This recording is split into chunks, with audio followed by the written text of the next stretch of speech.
This is the most important video in this entire series because this video is going to be on outreach. Probably the most important, but also the hardest skill that I'll be teaching. So you're going to have to really be prepared mentally to hear a lot of rejection. And it sounds easier when I'm talking about it. You're just watching a video on your phone or on your computer. But when you're in real life, or you're calling people, or you're DMing people, or even sending emails, and one day after the next, you're just getting rejection after rejection, and people are just so rude and not giving you any attention whatsoever. It's hard. It really hurts you personally. And trust me, I've been there. And so my whole idea with this video is to basically shortcut you from the very beginning and everything that I've learned the hard way so that you can get there so much faster and not have to deal with whatever I had to deal with. And so I'll be teaching you everything that I've learned when it comes to actually getting someone to find out about who you are and what you do so that they can decide if it's right for them. And so we're going to basically be getting you in front of all of the right eyes. But to get there in front of the right eyes, you're going to have to get through a lot of rude people, a lot of rejections, and a lot of the wrong people. And so that's just the way that it works. We can't pinpoint everyone perfectly. That's just how the world is, okay? So we're gonna have to get through that. Keep in your mind, throughout this entire, I guess, like next 6 months of your life, keep in your mind that somebody does need what I'm offering. A business owner, probably within a mile of me, needs what I'm offering. They either don't know who I am or they don't know what I'm offering, but they need it, okay? And so it's gonna take a lot of rejection to find that perfect person. You might have to go to 20 to 40 people in real life before you get your first client. It's rough, but you got this. Let's go. One thing that I learned about outreach pretty early on is that sometimes volume really is better than quality. I used to literally handwrite custom-made postcards with my company name on it and like a Sharpie marker about their company, how many Google reviews they had, how exactly I could help them out, where they were struggling online. I gave them a full custom audit report for every single business that I walked into, along with a 4-page paper of exactly how I could help them, and a box of a dozen Tim Horton donuts to every single business that I walked into. It took a long time and a lot of money waking up every single freaking morning and buying 7 dozens of donuts and putting them in my car in my passenger seat and going one business to the next over and over again.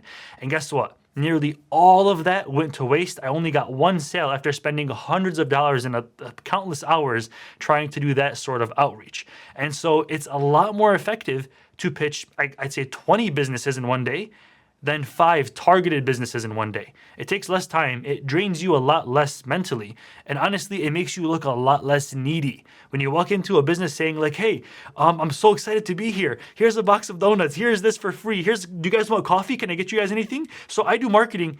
And when you walk in with that sort of energy, even if you really could help them out, and you're the best person for the job, which you probably are if you care that much, they're going to look at you like you seem a little bit sleazy, like you want something from us. And so that kind of sounds weird. Like, why are you giving us free things? Why are you walking with so much energy? And I learned that really early on. You just walk in with absolutely nothing, or either some product like an iPad or even like a flyer that you can walk in with, but never huge amounts of gifts with custom made postcards. I learned that the hard way.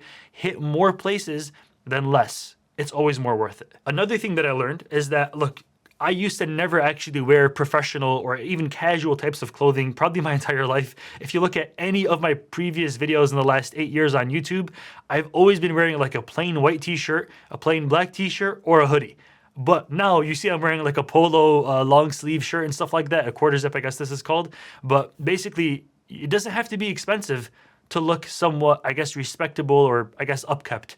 It doesn't have to be, really. There's a lot of different places that you can go to that will, for example, this I got from TJ Maxx.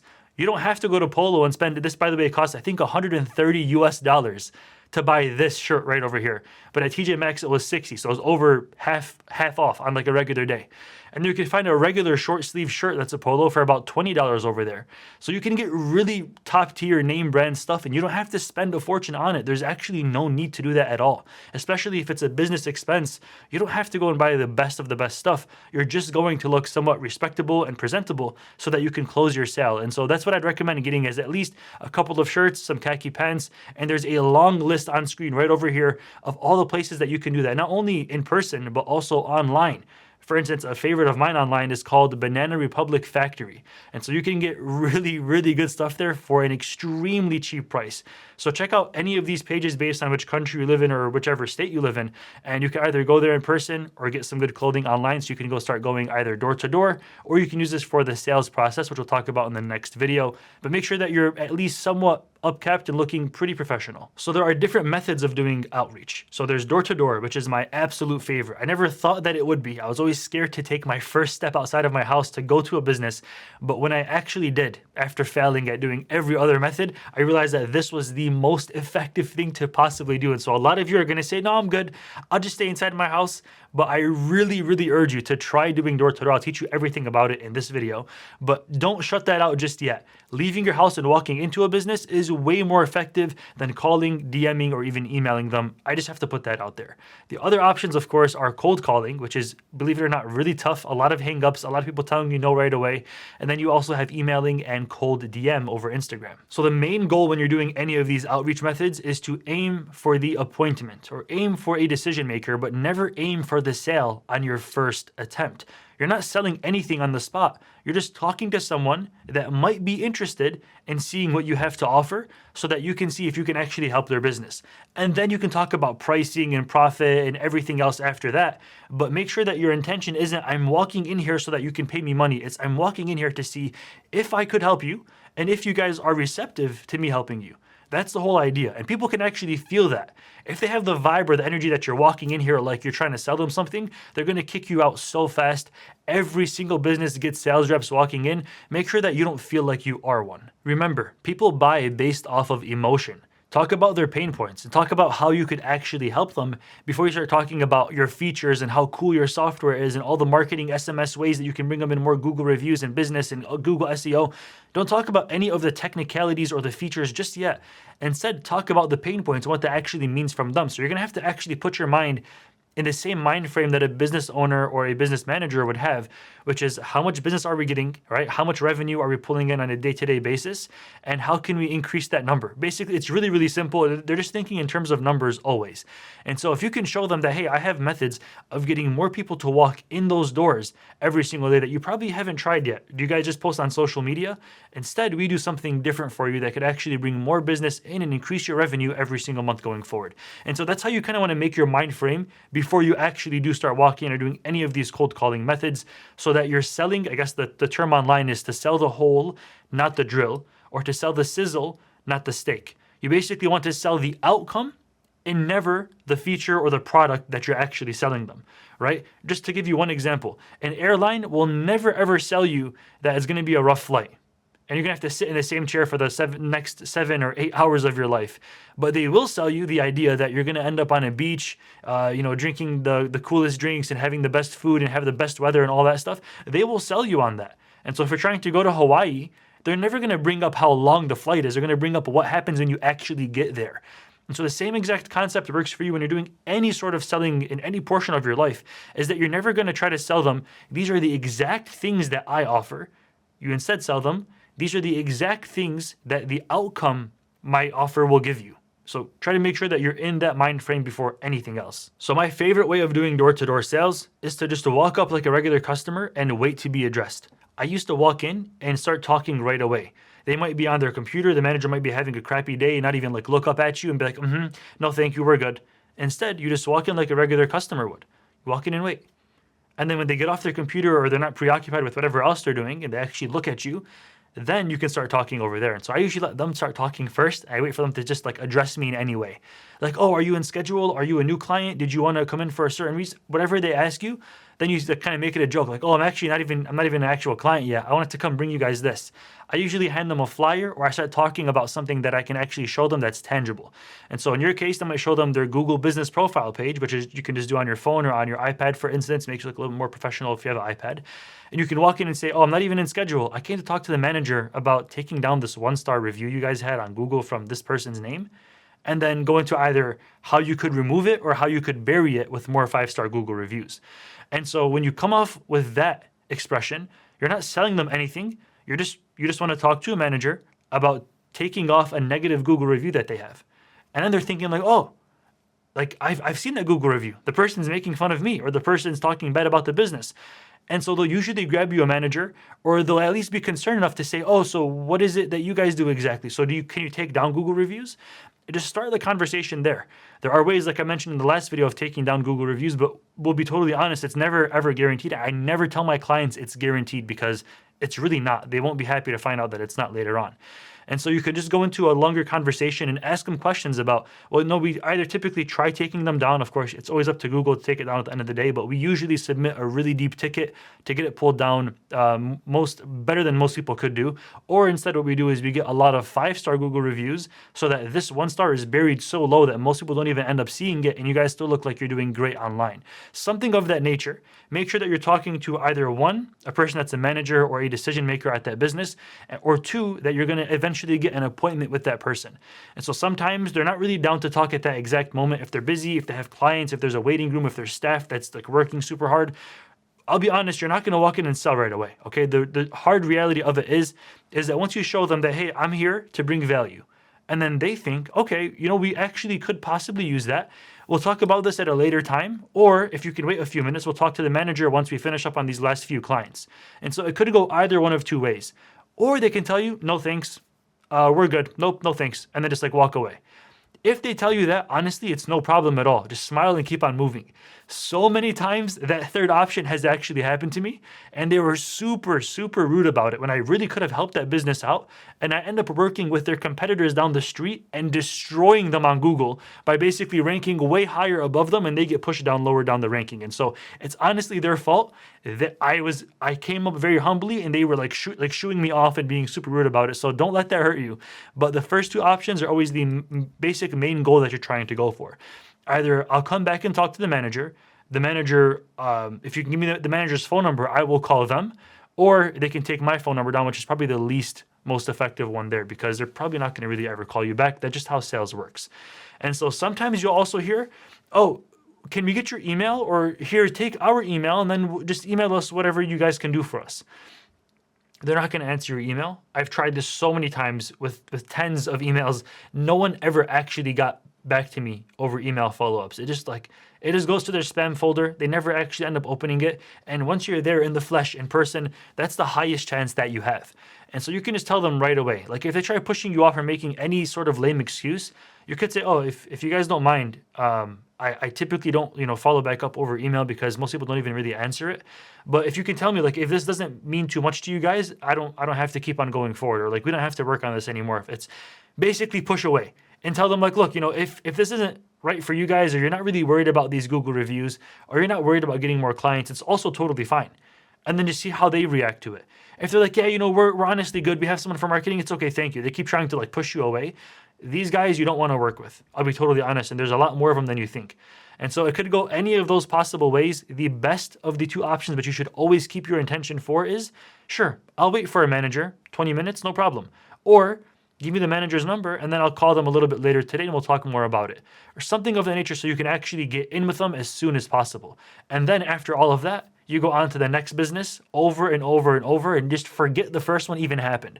Because if they don't reach back out to you, or the manager doesn't ever answer you again, it's no issue at all. You have to just keep on doing volume over quality. Another really important tip is to diagnose the pain, but do not inflict it. And so show them their Google page. For instance, when you walk in, if you have the iPad or your phone out, show them that 1-star Google review. Ask them questions about it. Have you guys tried reporting it? Do you guys know who this person is? We usually get them taken down for other people, but it may or may not work for you guys. What have you guys tried so far? Do you guys do anything else when it comes to getting ranked higher on Google? Do you guys have a marketing team? Do you guys do anything when it comes to Google SEO? Who built your guys' website? Do you guys really, focus on the keywords on there? Ask 100 questions and just kind of see how they react and keep the conversation going from there. But you're only trying to diagnose the pain. So make sure you don't inflict pain by saying, oh, that's a nasty Google review. You guys are probably horrible. Which, by the way, I don't know why some salespeople actually do this. It's happened to me over emails. People try to reach out over YouTube like, hey, I'm a video editor. By the way, your editing sucks. The last editor you had was absolute garbage. I can do way better. Like, bro, don't insult me. If you want me to pay you money, If like the end goal here is so that the owner of the business will actually hand over a credit card or money to you, you don't be rude to them. Just be totally authentic and genuine. Show them that there's a problem, basically kind of like a doctor would. Diagnose the problem. Okay, you guys are ranked 4.2 stars on Google. That's typically not the best because people are not going to see you when they look you up online and for 1, 2, and 3 reason. But don't ever tell them, oh my God, 4.2 stars? Do you guys even care about your business? Don't take that route. A second pitch that you can walk in with is, hey, I came to show you guys this 1-star review on your Google page. So when people look you guys up online, they're able to see it. And I might be able to help you either get it taken down or get it buried with a lot more 5-star Google reviews. Have you guys tried anything about this yet? Or have you guys tried reporting this yet? And then when you ask that question, you're not asking for a sale like I was talking about. You're asking a genuine question, which, by the way, like almost every single manager or business owner definitely has tried reporting their 1-star reviews. And so that's a great conversation opener so that they can open up to you and talk to you and see if it would be a good fit so you can talk to someone that could make a decision on moving forward. And if they try asking, like, what exactly do you guys do? What do you guys offer? You can just keep it very general and very brief. Don't talk about your features just yet. Say we offer a lot of different marketing services. Usually we get a lot more Google reviews, or we either take down Google reviews so that businesses can get a lot more traction organically on Google. It's like having a billboard up on the nearest street for free on Google. So you can say something kind of like that, that's very general, that's very easy or low level to understand, so that when you do sit down with the owner of the business, then you can talk about actual details, what your pricing is and what you're really offering. So after that initial pitch, make sure that you talk a bunch about what they've tried, what they're looking for, and how they currently get their Google reviews. So you can ask them, do you guys usually ask every person that walks out of here for a review? Or do you guys let your software do it for you? And just basically ask about how their process currently works, but don't start giving them solutions right away just yet. Just kind of talk to them and see where they're currently at. And then you could always ask to talk to a manager about this, or to talk to the owner about this, or just to see what it's going to take to see if you guys can even help each other out. So that's what you kind of want to have your mind frame as.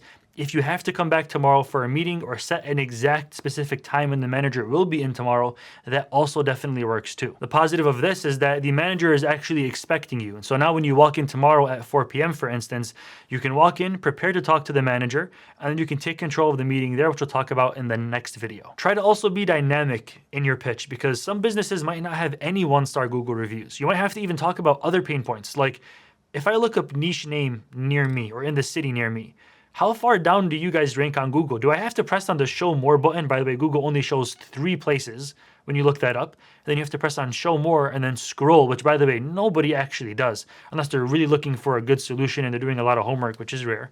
But if you have to press on the button show more, you've already lost like 80% of people. And then scrolling down, you're basically almost guaranteed to not get any calls having it that way, right? And so the whole idea is to be within the top 3 of Google so that you can get more organic traffic and not have to spend any money on ads every single month. And so it's a really good way. It's like, I always tell people, it's like having a billboard in the busiest road of your city that's always there, and it gets you calls every single day for paying nothing. And so that's the whole idea. For example, you can walk in and say something like, hey, I came to show you guys something on your Google page. I see that you guys don't have many Google reviews, and so people aren't able to find you online when they look up niche name near me. I might be able to help you guys get more reviews and rank higher so people can actually start seeing you guys, start to get a lot more calls, as opposed to other companies like niche, like competitor 1, competitor 2, and 3 that are getting a lot more business in this city for this niche. Is there a manager that I could run this by? Something of that nature. You can kind of pull and take out words as you please to make it sound more, I guess, authentic to your cadence and to your speech. But that's how you can target it if they have no Google reviews, or I guess no 1-star Google reviews. So the next option is cold calling. And you should try out all of these options to find out what you perform on the best. I personally have tried all of them. And so you should probably do a cold call, something like this. Hey, is this business name? Hey, I found you guys on Google, and just now I saw that you had a 1-star review from the reviewer's name. Is there someone that I could talk to about this? I might be able to get it taken down for you. That's all you can say. And when they hear that, like, okay, cool, because like they know that there's a 1-star review. Every business owner knows about them, and they're really a huge pain point. And so if that's all you're asking for is just maybe you can help them get it taken down, then you want to get to a decision maker as soon as possible. They might follow up and say, wait, what exactly do you guys do? Do you work with a company? What's your name? You could say, yeah, we have a marketing company. We typically help companies get more Google reviews or even take down negative ones. And so It's not guaranteed, but I could possibly help you guys if we can give it a shot. Something like that. Don't go into all the details just yet. Just keep it very general, very brief until you talk to an actual decision maker. And then you want to preferably, if you could, set an appointment over the phone to meet in real life. Meeting in person, face to face, you close the deals so much more effectively. Like drastically more effective than if you were to just do it over a phone call or over a Zoom call. But if that's your only other option, of course, that's all you could do, but try to be there in person as best as you could. A second cold call script could be something where you kind of go straight for the manager so you can come in person and you have an exact time to come in. And so I'd probably do this less than the first one, but you could say something like, hey, I was going to stop in today, but I thought it's just better if I call in and ask, do you know when the manager or the owner would be in? And then if they answer you and they give you a time frame, then you can say, okay, cool. Can you just leave my name or like a note for me so that they know that I'm going to be coming in at that time? My name is Alex, and I'm coming in to talk about if I could possibly outrank your competitor, like competitor name on Google. And that's a pretty good conversation starter too. And so if they ever ask, what's this regarding? You can say that exact line. And so as long as you bring up, wait, competitor name down the street, they're getting more business than us, you can help us outrank them.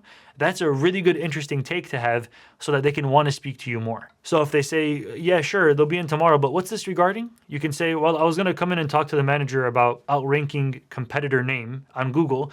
And so when I looked you guys up, they showed up first above you guys. And so because of that, they're getting a lot more calls.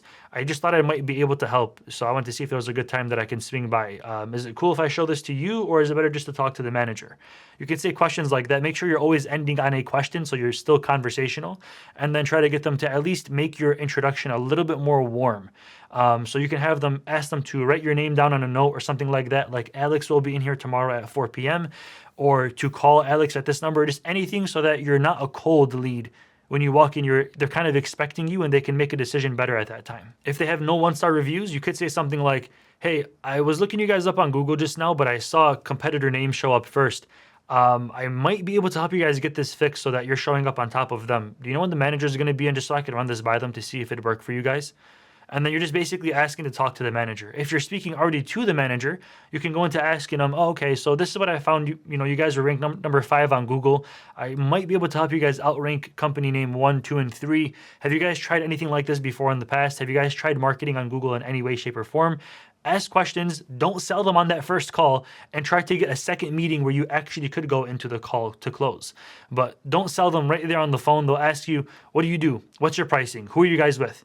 Keep it brief, keep it very general and short, and talk more about them. Make sure that they're answering the questions and not you. If you're a beast on the phone and you realize that, bro, I can just call back to back and I'm on fire right now, you could try something, but it takes a lot of confidence. You could try something like where you call them and say, hey, is this company name? They'll say, yes. What's this regarding? Tell them like, look, this is a cold call. Can I have 20 seconds of your time before you hang up? And they might be intrigued enough to answer. Or you can say, hey, look, this is a cold call about the 1-star Google review that you guys had. Can you guys talk about this for 20 seconds before you hang up on me? Something like that where you just get your foot in the door. And as long as you can talk for a little bit, it's of course longer than 20 seconds. But if you can just talk to them a little bit, ask them questions and actually get the appointment made, you really could say anything, as long as they don't hang up on you and it really piques their interest.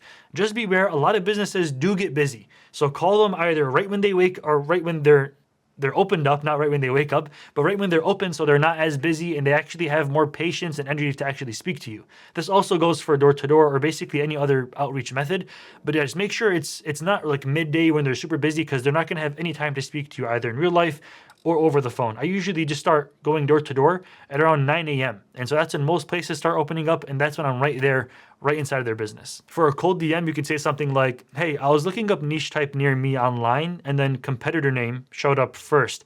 I might be able to help you guys outrank them on Google so people start calling and actually seeing you guys first. Were you already working on something like that, or have you guys never done Google SEO before? You can ask any sort of follow-up question just to get the ball rolling and start a conversation over DM. Just know that on Instagram, I think you might have between 20 or 30 cold DMs per day before you start to get rate limited or banned. And so don't push it too far. You could even have like 3-4 different accounts. And I'm pretty sure the age of your account does matter. So if it's off your personal account that you've had for 7 years, then you're probably in a better position to send more than 30. But I'm not exactly sure. They always change the algorithms on you, so I can't tell for certain. So you could email a bunch of businesses the same exact DM that you have for Instagram. But again, you can also hire someone $5 per hour to do this for you, and you'll be able to do this way faster. There are also other emailing tools that you can use to scrape for thousands of email addresses and then blast email all of them. You can use sites like instantly.ai. They're really good at this sort of thing, but I'd really recommend focusing on more door-to-door and cold calling before you start going into, scraping large data lists and then going for mass outreach campaigns. I think it's just more effective and teaches you honestly a lot more. I'd recommend only going this hard on Instagram DMs or emails where you get long lists and you have 3 VAs working for you at the same exact time. Only when door-to-door or just being there physically in person is not an option for you at all. So whatever circumstance you're in or whatever country, if you're selling to a different country that's super far away from you, obviously you can't go pull up in person. And so this would be a good reason to go all in when it comes to DMs, cold calling, and Instagram, or I guess emailing in that sense. So that's how you do outreach. The first time I ever did outreach, I was dripping sweat. Like I was actually dripping sweat. I was so nervous. I walked into the first business. I was like shaking. I could barely even speak. I was fumbling over my words and I looked super, super inexperienced. And now when I walk in, it's like I'm talking to a friend that I've known for years. Like I barely get nervous ever. And so it's going to take time for everybody, for every single person in any field. Your first, I'd say 1 to 15 places that you do is going to be nerve-wracking, but at every single time you walk into the next business, it gets easier and easier and easier until you eventually just become a pro at walking in and they can pick up on that energy. So don't expect yourself to close the sale in your first business. Just know that, yeah, I'm probably going to be nervous. I might not be the best at this, but I have to do this so I can progress on my next business. And by next week, it'll be super, super normal to me. So think about it like you're getting, I guess, like 5% better every time you walk into a business. And even typically for your first couple of months, when you walk in or even cold call or any of the methods, your first few of the day are going to be more nerve-wracking than your last few of the day. And so you always need that like social, I guess, lubricant of just kind of putting yourself out there. Your first time doing a workout is going to be a little bit harder until you're in the zone, your blood is pumping, right? So same sort of sense over there. You're just going to have to push through. This is the most important skill ever. Doing outreach and doing sales is one of the most important things that you could possibly learn. And they don't teach it in school. They barely teach it in college sometimes if you want to take those classes. And so this is a thing that you just kind of have to push yourself to actually do. You can be young and do this. I know some guys that are like super young, still in school or high school or college, and they're doing door to door and they're actually selling. And so when you walk in and you're a freaking beast, even if you're young, even if you're like 18, 19, and you're still pushing through and doing this, people will actually respect you more. And so just go through it. Push through it. It's going to be rough. It's going to be difficult. You can get some more help from the guys in the Discord server as well. They'll even tell you firsthand, like the first time I screwed up so bad, but now it's much easier. And it make for a sick come up story when you finally land your first client or even your 100th. Thank you for watching this video. You got this. And the next video will be on sales. I'll see you there. Peace.